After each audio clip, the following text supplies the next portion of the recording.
Welcome back. It is a new year, 2023. We're very excited. Today we're joined with by Erin Hurst, a student who's finishing up her studies in Price, but has been down here in St. George for a while. Erin, why don't you say hi? Hi, guys. We're so excited to hear about her journey, actually, with some pretty serious health concerns, some cancer, and how that's brought her closer to Christ. But thank you so much for being here, first of all. Yeah, for sure. I'm so grateful for the opportunity. Excited to share. You're amazing, so thank you. All right, well, first of all, though, we like to break the ice with everybody. And so we're going to play a game. It's a really, really stupid game. That's okay. Let's do it. Do you speak Swedish? No. Okay, so this will be even more fun. Okay, so here we go. I'm going to bring my computer over here, make a bunch of noise here. I don't know, I may or may not edit that out later, we'll see. But it's called IKEA Catalog or Swedish Author. We have not played this in quite a while, so this will be fun for mostly me. No, okay. So here's the deal. I'm going to read to you. Okay. I'm going to read to you either something from a Swedish or from the IKEA catalog, the 2022. Sorry, the 2022 IKEA catalog, or the name of a famous Swedish author, and you have to tell me which one you think it is, catalog or author. Okay. Does that make sense? Makes sense. And I think what I'm going to do is, because I have slaughtered it before, and not that I think we have a bunch of like Swedish listeners, but I'm going to let Google Translate read it. Okay. And then you can tell me what you think. Okay? Sounds you ready? Good. All right, this first one. Hold on now. Hold on. Okay, I've got to type it in here.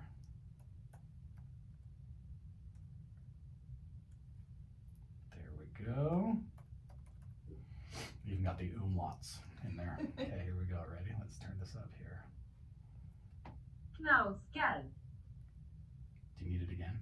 Yeah, hit me one more time. Knausgård.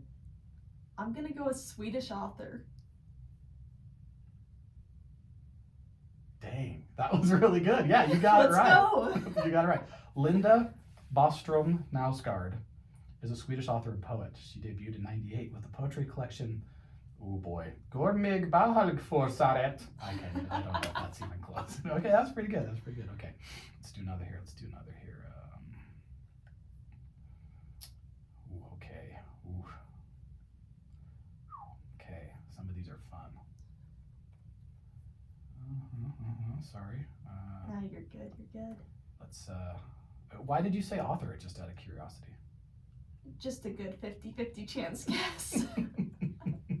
That was actually, okay, 50-50 guess. Okay, well, let's see how you do here. Here we go, ready? Huvudsakal. Huvudsakal. I might go with catalog on this one because I feel like it's too long to be an author's name. Okay, well, we're gonna see if you're right. You're good. You are good at this. Let's go. Dang, okay, yeah, the huvudsalgag is a built-in microwave. Go figure. Go figure. And it literally, in English, the translation is mainsail. So I don't know how that tracks, but Mainsail microwave right there. That's true. Okay, here we go. Ready? Let's do another one here.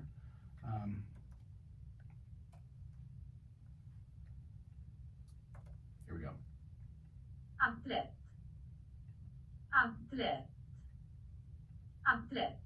Dang, this one's harder. A little bit tougher. I'm just gonna take a good guess. Atlet. Go with the author again. Author, okay, wrong. Oh, dang, okay. You got me. It is a wall oven with true convection and self-cleaning. Go figure. That's pretty good, okay. All right, what do we think here? Let's go like this. Enquist.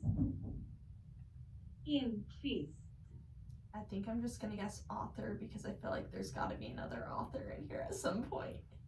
You're pretty good. Process of elimination. Yeah.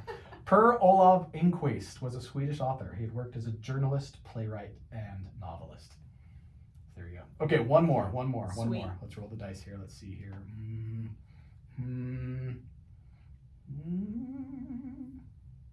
Okay, let's go like this.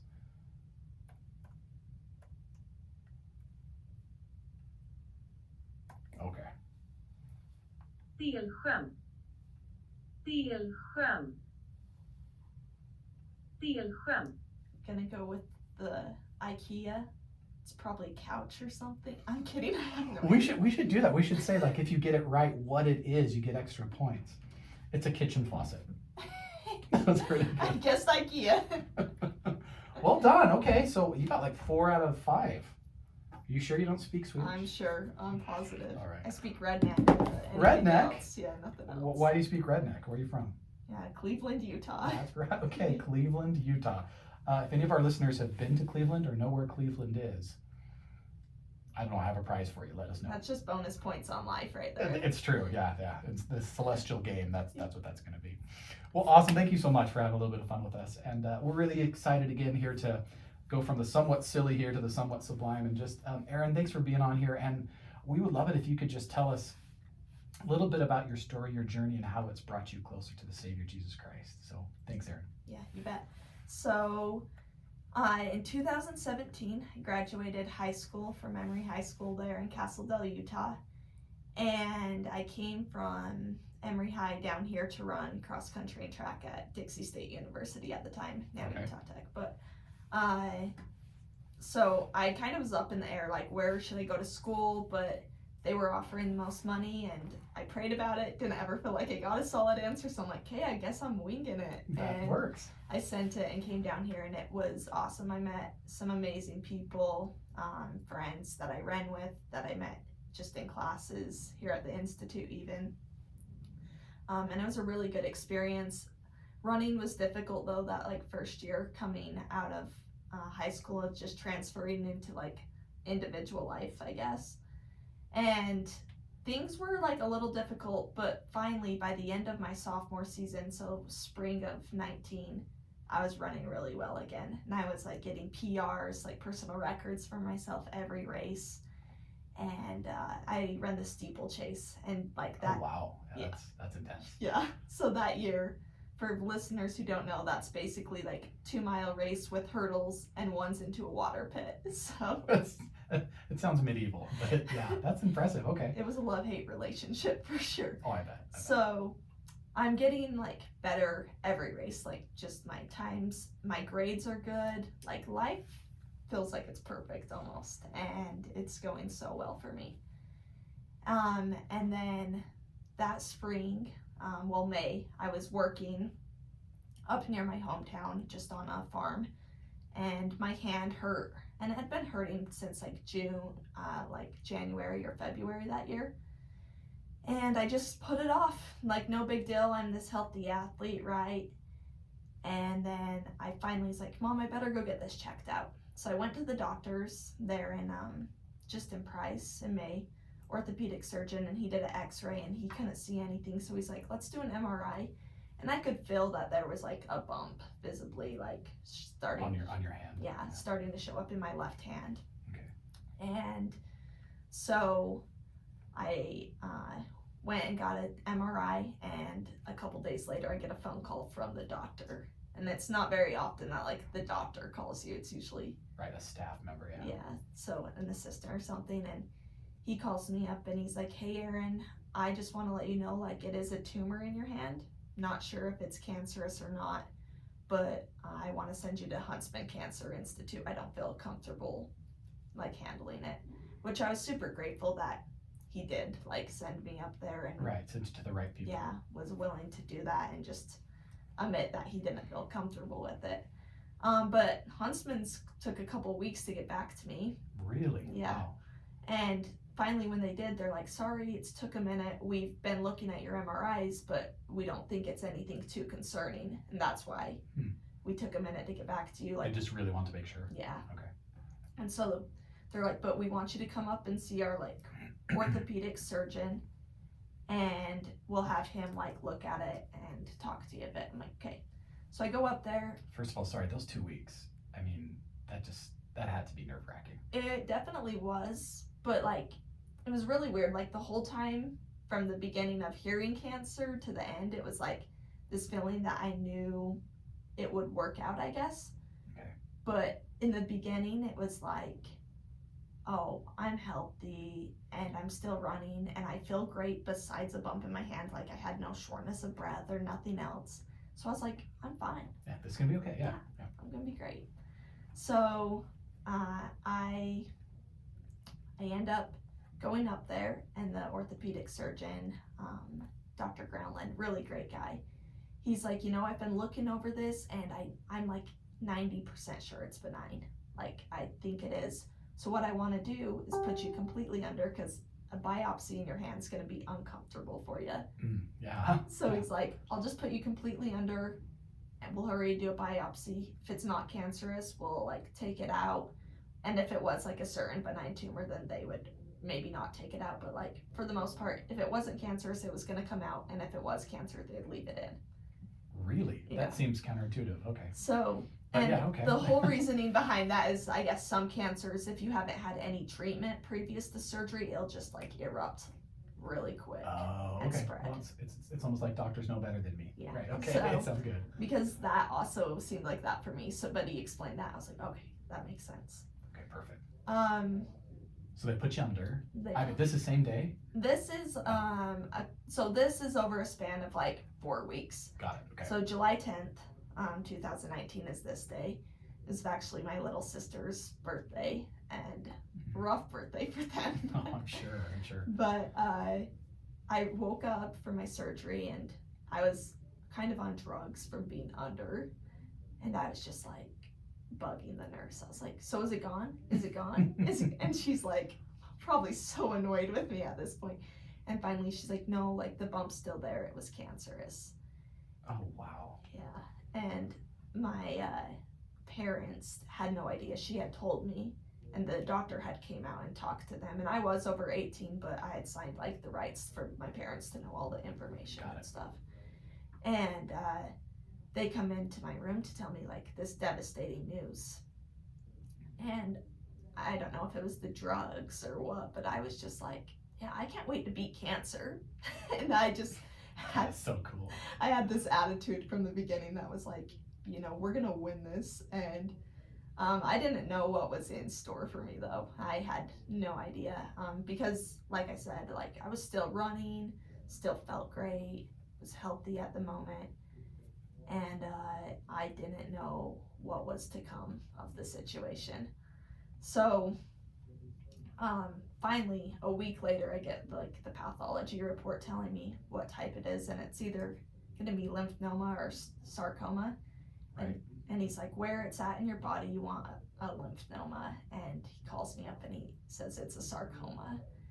And this is where things started to trend down a little bit. I was like, okay, maybe this is more serious than I think. And I thought, yeah. Yeah, and so it was called rhabdomyosarcoma, pediatric cancer. I just got it a little later than most people do. Most kids get it between like, I want to say 8 and 15, something like that. But I was diagnosed at 21. Wow. So I go to a sarcoma specialist, Dr. Anna Chalmers, and this is where I think I started to realize God was in the details, even though it was a rough situation. It was hard. Yeah. But the people he placed in my life were exactly who needed to be in my life at that time. And Dr. Chalmers and her medical team were one of them. So I went to them, and she tells me, we had no idea like how far it was spread or anything at this point, but she's like, Erin, this is a very aggressive cancer, and you're not going back to school anytime soon. Like, you're gonna need a lot of chemotherapy. You will lose your hair.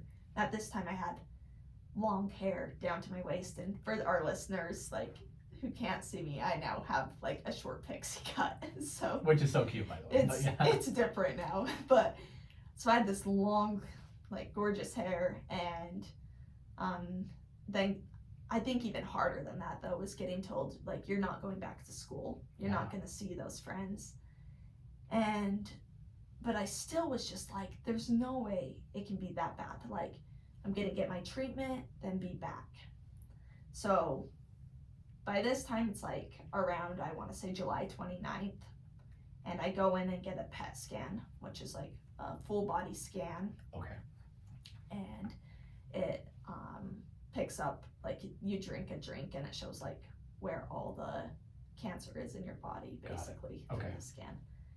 So I get that scan, and then the next day I go into my doctor, and one of the students that were with her come in and they're like, Erin, do you have any back pain? I said, Oh. yeah. I'm like, no, I don't. Like, why? And they're like, well, you have cancer in your spine as well. Oh my gosh, wow. And so this is when it hit, because I had taken like a couple biology classes, and one was based like on cancer a little bit. And I was like, oh, that's bad. Kind of knew what that meant. Yeah. Right. But still, like, wondering, I asked, I said, so like, what stage is that? And my doctor is like, it's stage 4. Oh wow. And it had spread like from my hand in the lymph nodes in my arm into my chest, in my spine, and then reading the results of my PET scan, there was like some spots that kind of glowed a little bit in my like pelvis and things like that. So it was kind of everywhere, a little bit. Yeah. And so she tells me it's like stage 4, and still I'm like, no, there's no way this can be happening. Like, I feel I'm still gonna beat this. yeah, I'm fine. And then I ask her, well, what's my chance of survival? And she's like, do you really want to know? And I'm like, yeah, tell me. And she's like, Erin, you have a 15% chance of surviving. And that's when my world was rocked. And it was like, this isn't just me missing school for a semester. This is life or death. Yeah, potentially, yeah. Yeah. And so I had a moment of why me, and cried a lot, and it was hard and difficult. But really quick, it was like, it's gonna happen no matter what. So I can choose to let God in my life and let him help me through this, and let my Savior help me through this, or I can push them away. And I mean, with a 15% chance of survival, it was like, I want God on my side. Yeah. And Can I ask, sorry yeah, to interrupt. go ahead. You said moment and quick. How long was your moment? How quick was that realization of, I gotta make a choice here? So it was about 5-10 minutes in the doctor's Okay, office. so it's really quick. And we cried with my nurse, Lindy. She's amazing. She just cried with us.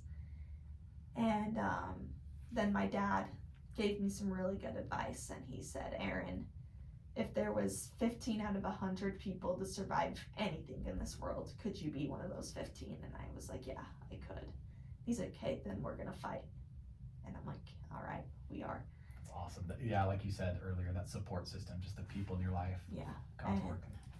And my community too. I mean, if I could just give a shout out, I guess, Please. to them, like the community of Carbon and Emery County, they were amazing, and donated so much money, but that's not even really what mattered. It was like the prayers, that we could feel the power of prayer, and people putting my name in the temple, and just different things like that.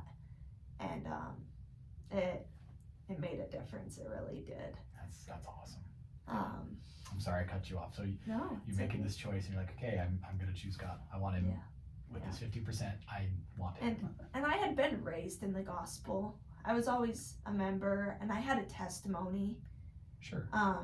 But did I necessarily live, like, I lived righteously, and I was active, I had a temple recommend, things like that, but did I really live like with Jesus Christ every day, I guess? And I think that's what cancer gave me that I didn't realize before.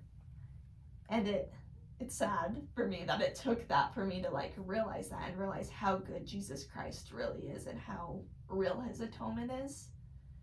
But well, I don't think that's bad. I think that's normal. Yeah. I guess is what I'm saying, right? yeah, Like, thank heavens that in the plan Yeah. there is heartache and disease, It's true. and yeah, it forces you to make that choice. Yeah. Like, okay, is this real? uh-huh. Because I think most of us, well, a lot of us probably, like we grew up in the church, and we come to moments where it's like, this is real. This Yeah. isn't just something I do in Sunday school. This Yeah. is real.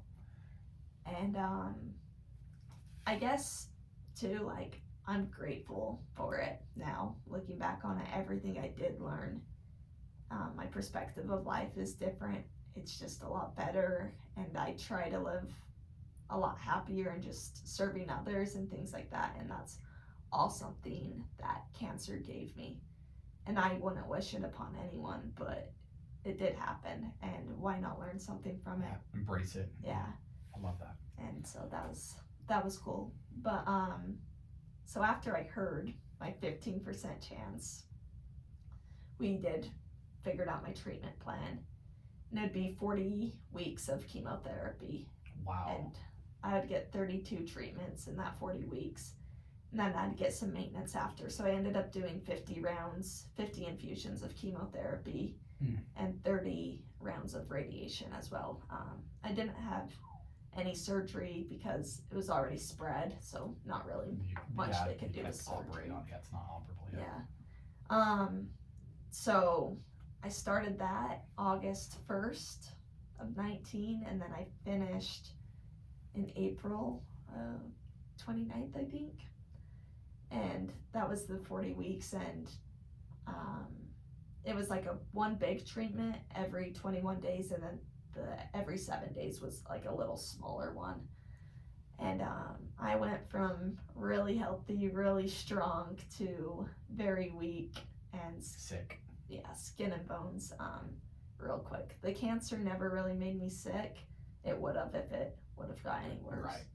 But chemo is when I realized I was sick, because It's like, yeah, and just like mouth sores, like you don't hear about stuff like that, but mouth sores, you feel nauseous a lot, yeah.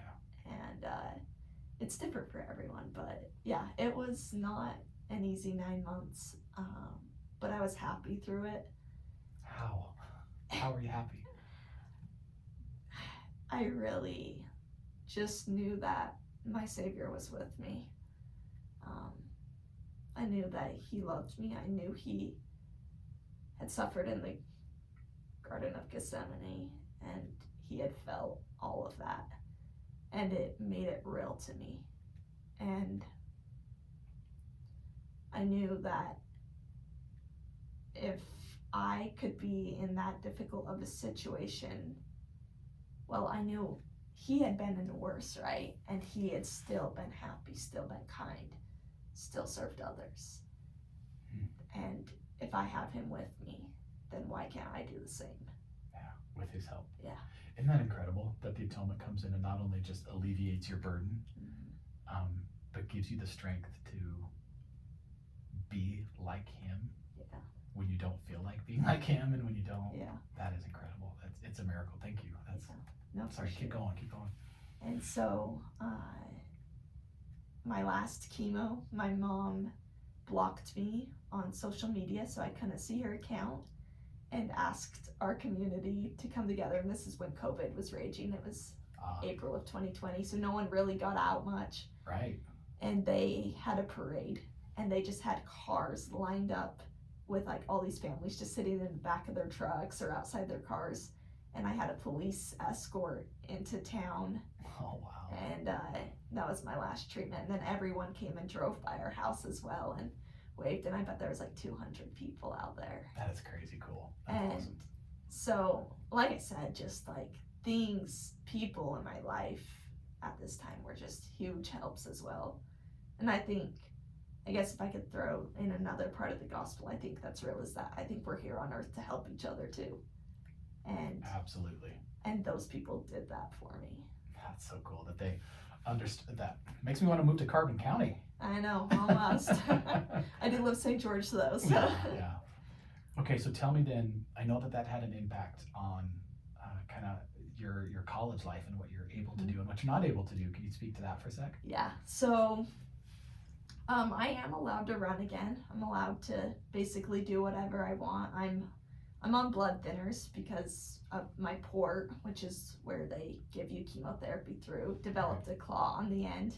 Okay. And it's calcified, so it's not affecting me. They just don't want it to grow. So Right. have to be kind of careful there with stuff. But I kind of live life how I want now and do what I want. But I did medically retire from running just because of how out of shape I was, how much it took out of me. And I had 2 years of eligibility left, and realistically, I wasn't gonna get back in that shape in 2 years. Right. And I even could, but I didn't really have time to do it with school and with work and different things like that. Right. And that was okay. It was something I kind of accepted from the beginning. Another thing I guess that like kind of comes up is like, will I be able to have kids or not? We don't know, but it's just like one of those things. So there's definitely things with cancer that, yeah, they're hard, and I still have my poor pity moments. Don't get me wrong, I'm human. Oh, good. But they're, well, now I'm losing my train of thought. Well, how do you handle those poor pity moments, I guess, is my question. Like, I really just look for how God's in the details of my life. That's like one of my favorite like quotes or sayings is just God's in the details. And if I can live by one thing, that's it. I have a necklace that even says that on it, and it's my favorite. One of my nurses gave it to me. And it's just finding, like Elder Irene has talked about in the past, how he had that journal. He would write a blessing he saw that day or something like that. Even if I don't write it down, I try to just think of something that day that I saw as a blessing. And, you know, yesterday, a huge one for me was talking with this young lady who has the same cancer I do. She's not a U.S. citizen, and so if she gets treatment, basically she has to pay for it or find a way. And that's a lot of money. So my blessing yesterday was the fact that I lived in the United States and had health insurance. That perspective does change things. It does. Those pity moments. Yeah, Wow. So I would say that's how I get through it. I just have to find where I am blessed and really find those things because they're there if you look. That's so true. I think I hope our listeners are taking notes. That's, you don't have to have cancer to be able to run through that exercise. No. Being able to look for God in the details. I love that. Not at all. It's probably going to be the title of this episode, God's in the Details. I like it. I'm glad it should be. That's awesome. What advice do you have for those listening? Again, this is the Come to the Blog podcast, right? So no matter what your journey is, there is a place for you and God is there for you. Any advice you have, any final advice you have for our listeners? Yeah, so I would say no matter where you come from, who you are, what you've done, as silly as it sounds, what cancer has taught me is that even mistakes we've made, that's why we have the gospel. That's why we have the atonement. He knew we would mess up. He knew we wouldn't be perfect. He knew we would need his help through trials. Don't ever feel like you can't come unto Christ. He loves you. He's there for you. And just if I could tell you anything, like, you are loved, and it's never too late. It's never too late to come to him. And he's always there with open arms waiting for you. Amen. Erin, thank you so much. I really appreciate taking some time out. I know that you're finishing things up in Price. And Price, yeah. And I know I'd say Pierce. And so I know that, your life is hectic. So I really appreciate you taking the time out. And thank you for sharing your beautiful story and testimony. And I just echo it that, Christ is in the details. God is in the details. And there is nothing. We cannot, how did Elder Holland say it? We cannot sink lower than the power of the atonement to save, whether that be personal choice or cancer. Or whatever. So. Well, thank you so much. I appreciate the opportunity. Thanks. Okay. Thank you guys for listening, and we'll talk to you next week.